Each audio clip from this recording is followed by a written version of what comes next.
I knew the HOA in my neighborhood was bad, but I never thought they'd go this far. It started with a letter taped to my front door bold, red ink screaming final warning, delinquent fees. I wasn't behind on anything. I never agreed to be a part of their HOA to begin with. I'd bought my house before they formed, and I had legal documentation proving I was exempt. But that didn't stop Karren Whitmore, the HOA president, from trying to strong-arm me.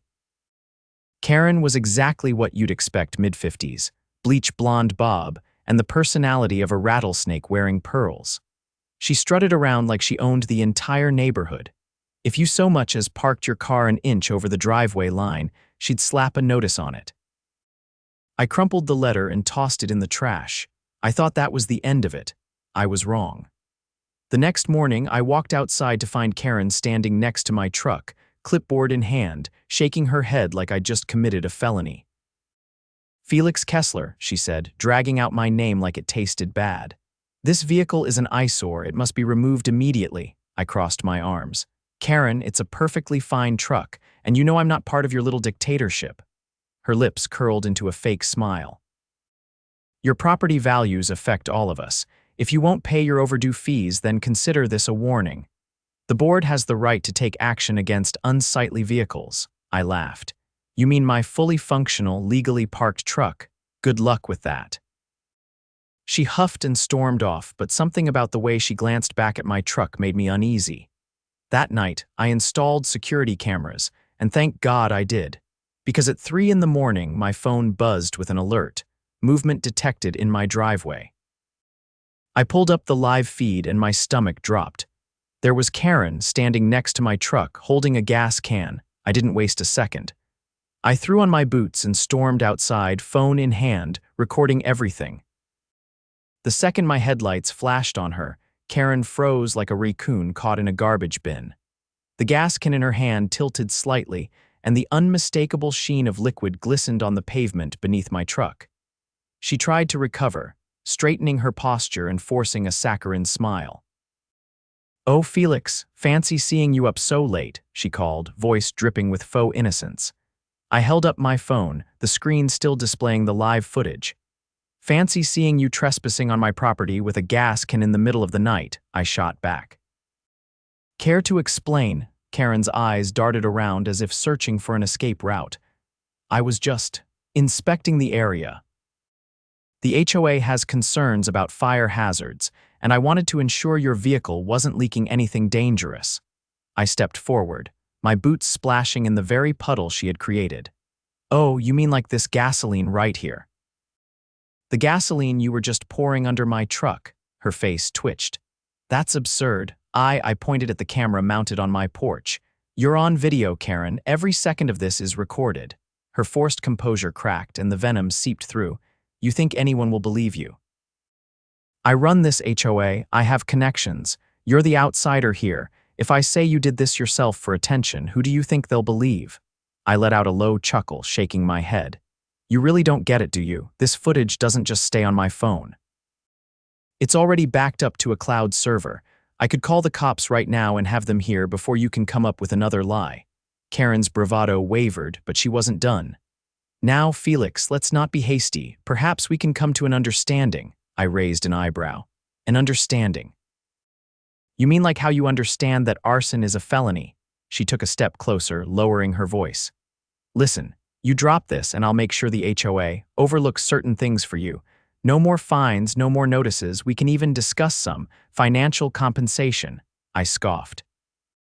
"So now you're trying to bribe me after attempting to torch my truck.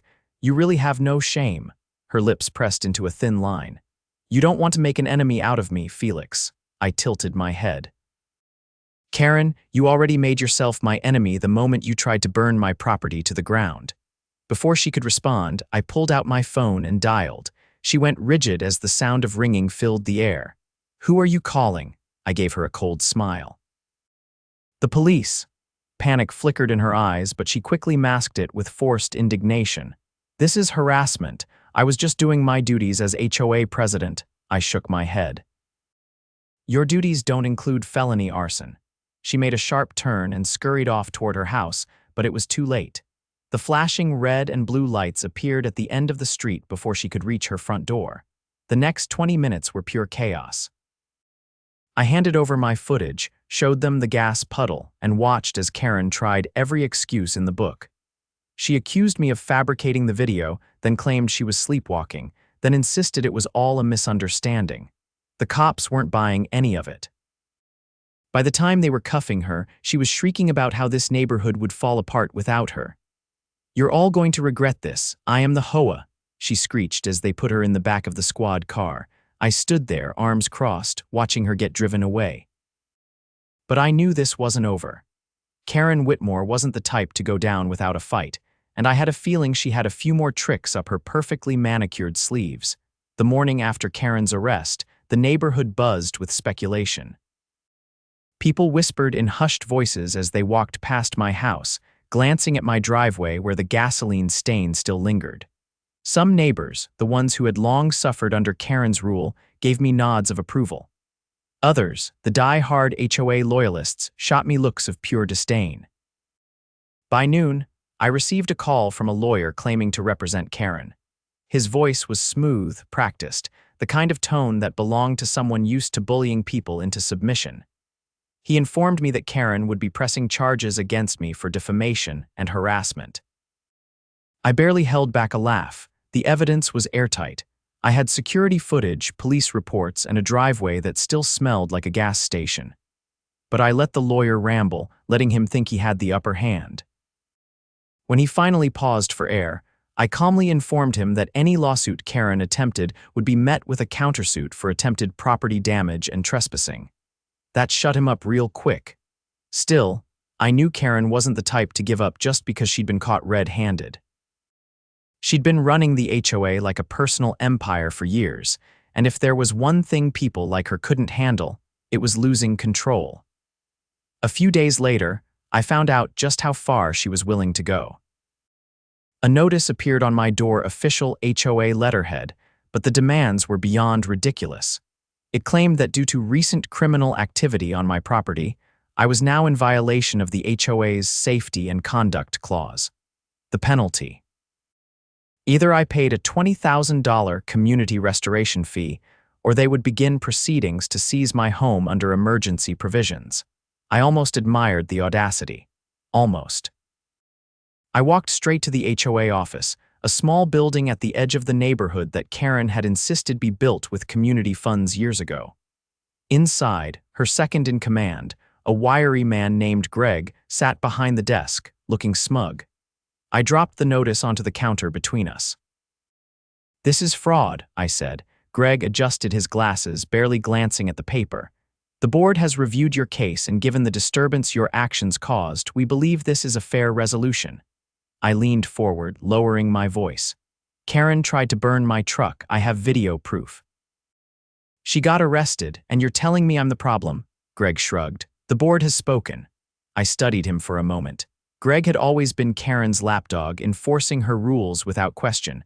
But now that she was in legal trouble, he was trying to take over. That's when it hit me.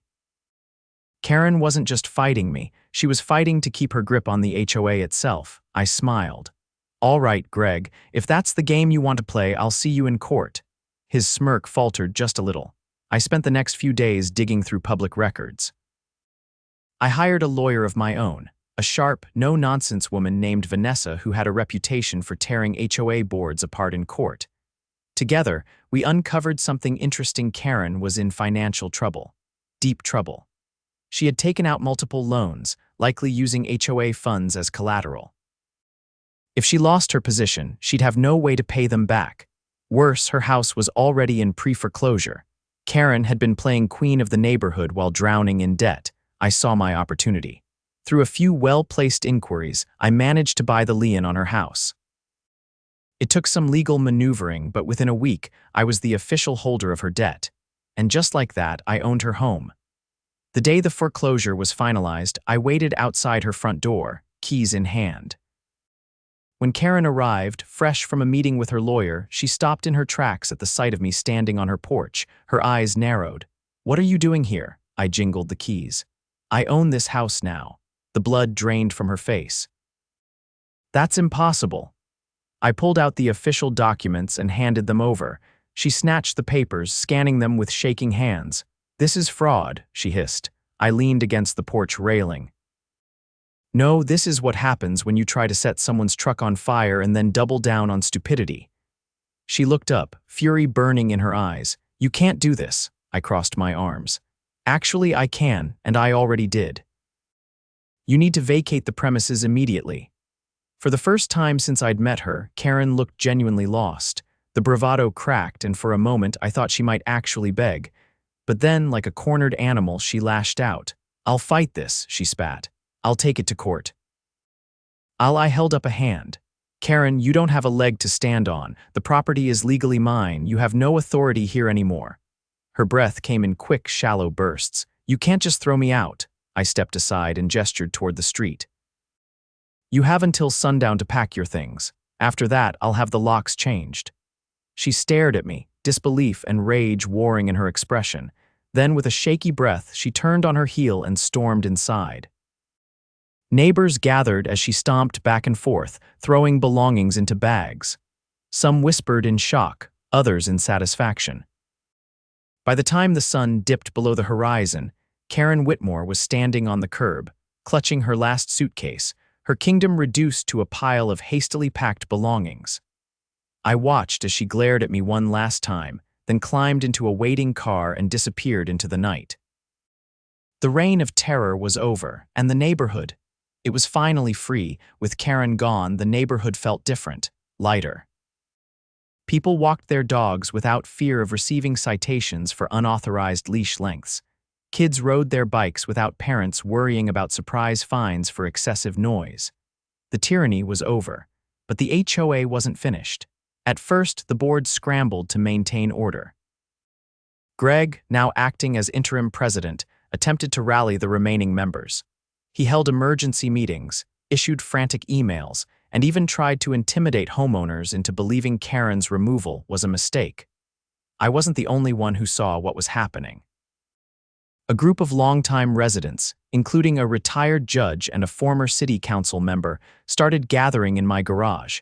They'd been waiting for a chance to dismantle the HOA's iron grip, and now, with Karren out of the picture, they had their opening. The first step was exposing everything. One of the neighbors, a meticulous accountant named Ruth, spent weeks combing through financial records. What she found was staggering. Karren had been siphoning HOA funds for years, using them to pay off her personal debts. Greg had helped cover it up, signing off on fraudulent invoices and bogus expenditures. We compiled everything into a report and took it straight to the district attorney. The fallout was immediate. Greg was the first to go. The moment the financial corruption was made public, he resigned, claiming ignorance. But ignorance wasn't a defense, and when the authorities started looking into his role, he vanished overnight. No one saw him again. With the board in shambles, we called for a vote to dissolve the HOA entirely. It wasn't easy. The die-hard supporters fought tooth and nail, insisting that the neighborhood would crumble without their guidance. But the evidence was overwhelming. The fraud, the abuse of power, the illegal fines, it was all laid out in black and white. The vote passed. For the first time in years, the neighborhood was free. Without the HOA, people started making improvements they'd been too afraid to attempt before. Driveways were repaved, fences went up, gardens flourished. A few houses got a fresh coat of paint in colors that would have given Karren a heart attack. One afternoon, as I was working on my truck, Ruth stopped by with a bottle of whiskey. "You did good," she said, handing me a glass. I took a sip, nodding. "We all did," she chuckled. "Still, you were the one who pushed it over the edge, buying Karren's house. That was a stroke of genius." I shrugged. "She pushed first." Ruth leaned against the workbench, watching the street. "You gonna keep the place?" I glanced toward Karren's old house. It was still empty, the last reminder of her reign. I'd considered selling it, but something about keeping it felt right. "I think I'll hold on to it," I said. "Might turn it into something useful, maybe a community space. A place where people can meet without someone breathing down their necks." Ruth raised her glass. "Now that's a legacy worth leaving." We clinked glasses and took another drink, watching as the neighborhood settled into its new normal. Karren was gone. The HOA was finished. And for the first time in a long time, we were finally home. With Karren gone and the HOA officially dissolved, the neighborhood was finally able to breathe. The oppressive rules, the constant fear of fines, the paranoia, it all vanished overnight. People started reclaiming their properties, making changes they had put off for years. Driveways that had once been deemed non-compliant were repaved without hassle. The neighborhood no longer looked like a uniform display of Karren's tastes, it finally looked like a real community. But while the neighborhood flourished, I still had one last piece of unfinished business: Karren's old house. It sat empty, a relic of her downfall. The locks had been changed, the paperwork finalized, and I had full legal ownership, but I wasn't in a rush to do anything with it just yet. There was something satisfying about knowing that the very house she used as her throne was now completely out of her reach. Late one evening, as I was sorting through some of the old HOA paperwork I had recovered, I heard a noise outside. A faint rustling, followed by the sound of something metallic scraping against a surface. I set the documents down and moved toward the window. The street was quiet, the glow of porch lights casting long shadows. But near the side of Karren's former house, I spotted a figure moving near the back door. I grabbed a flashlight and slipped out the front door silently. The second I rounded the corner, I caught a clearer view. Karren stood at the back door, a set of lockpicking tools in her hand. She was dressed in dark clothes, her hair pulled back, as if she thought she could pull this off unnoticed. Her hands trembled slightly as she worked, her frustration evident in the way she jostled the lock harder than necessary. I leaned against the fence, watching her struggle for a moment before speaking. "I'd say welcome home, but that's not your house anymore." She startled, dropping one of the tools onto the ground. When she turned, her face was a mixture of exhaustion and desperation. The arrogance she once carried was gone, replaced with something raw and frantic. She forced a tight smile, though it didn't reach her eyes. "I was just checking on the property," she said quickly. "Making sure it's still in good condition." I tilted my head, letting the silence stretch between us. "With lockpicks," her jaw tightened. "I left some personal belongings inside. I was retrieving them." I crossed my arms. "That's funny because when you left, I asked if you had everything. You told me you did, so either you lied then or you're lying now." She pressed her lips together, her hands clenching at her sides. "I don't have anywhere else to go," she finally admitted. I exhaled, studying her. She looked different. The sharp, polished woman who once ruled the HOA was gone. In her place was someone who had lost everything and was now trying to claw back whatever scraps remained. But sympathy wasn't something I was in the mood for. "You brought this on yourself," I said. "Every scheme, every fine, every time you abused your power, you did that. And now you're here, breaking into a house you no longer own because you didn't think the rules applied to you." Her eyes flashed with something bitter. "I built this neighborhood," she shot back. "Everything you people enjoy, the clean streets, the uniformity, the order, that was me." I shook my head. "No, Karren, what you built was a prison, and now that you're on the outside, you don't know how to function." She let out a sharp breath, looking away. For a moment, I thought she might try to argue again, to pull some last-ditch excuse or demand sympathy. But instead, she did something unexpected. She turned and walked away, no parting words, no threats, just silent retreat. I watched as she disappeared down the street, her shoulders hunched. The next morning, I changed the locks again, just to be safe. Days passed, and Karren remained unseen. Rumors swirled about where she had gone, but no one knew for sure. Some said she had moved in with a distant relative. Others speculated she was staying at a motel on the edge of town. The only thing certain was that she was gone, and the neighborhood was better for it. As for her house, I finally made a decision. I turned it into a community space, something for the people who had suffered under her rule. A place where neighbors could gather without fear of an HOA dictating their every move. A place where decisions were made together, not forced down by a self-appointed tyrant. At the first official gathering, people showed up with food, chairs, and laughter.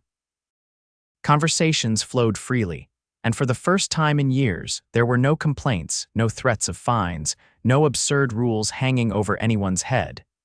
It was the neighborhood we had all wanted. And as I stood there, watching families reconnect, watching people finally feel at home in their own community, I realized something. Karren had spent years trying to control this place. She had built her power on fear and manipulation. But in the end, the one thing she had never been able to control was what happened after she was gone.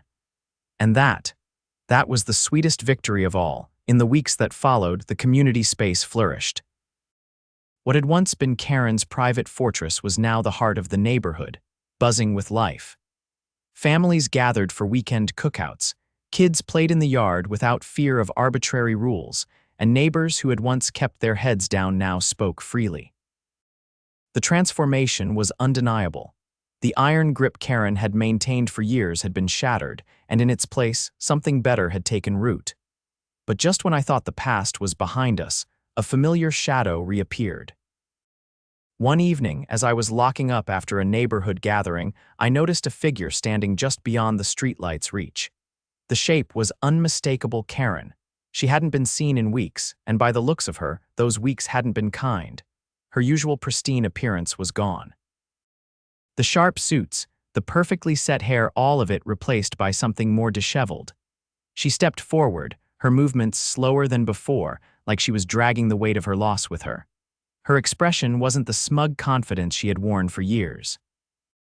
This time, it was something else entirely. She stopped a few feet away, her gaze flickering across the yard that had once belonged to her. The laughter from earlier still echoed in the air, the scent of grilled food lingering. For a long moment, she said nothing. Then finally, she exhaled and met my gaze. "I didn't think you'd actually do it," she admitted. I kept my stance firm, watching her carefully. "You didn't think I'd follow through?" She shook her head slowly. "Not like this." Her eyes darted toward the house, toward the porch where neighbors had gathered just hours ago. There was a strange look in them, not anger, not even resentment, but something closer to disbelief. "You turned it into something else," she continued. "I never thought." She trailed off, as if unable to finish the thought. I studied her, waiting for the inevitable attempt to twist the situation in her favor, but it didn't come. "You thought you'd always be in control," I finally said. She didn't argue. "I built this place," she murmured, more to herself than to me. "I made the rules. I kept everything in order." I shook my head. "You didn't build a community, Karren. You built a kingdom where only you had power." She flinched slightly, but she didn't deny it. For the first time, she seemed to truly see what had happened. The house she had once ruled from was now a place where people gathered without fear. The neighborhood she had policed with an iron fist was thriving without her. She had lost everything, not just the title, not just the house, but the control she had clung to for years. Her throat tightened. "I don't know what to do now." It wasn't a plea. It wasn't even a request for sympathy. It was just an empty statement, spoken by someone who had spent so long controlling others that they had no idea how to exist without that power. I didn't offer comfort. That wasn't my job. Instead, I let the silence stretch between us. Karren finally took a slow step back, her shoulders slumping slightly. "I just wanted to see it one last time," she admitted. I gave a single nod. She lingered for a moment longer, then turned and walked away. There was no dramatic exit, no final declaration of vengeance, no demand for restitution. Just quiet footsteps fading into the night. I watched until she disappeared into the distance. Then, without another thought, I locked the door and walked inside. Karren Whitmore was gone. And for the first time in years, the neighborhood was truly free.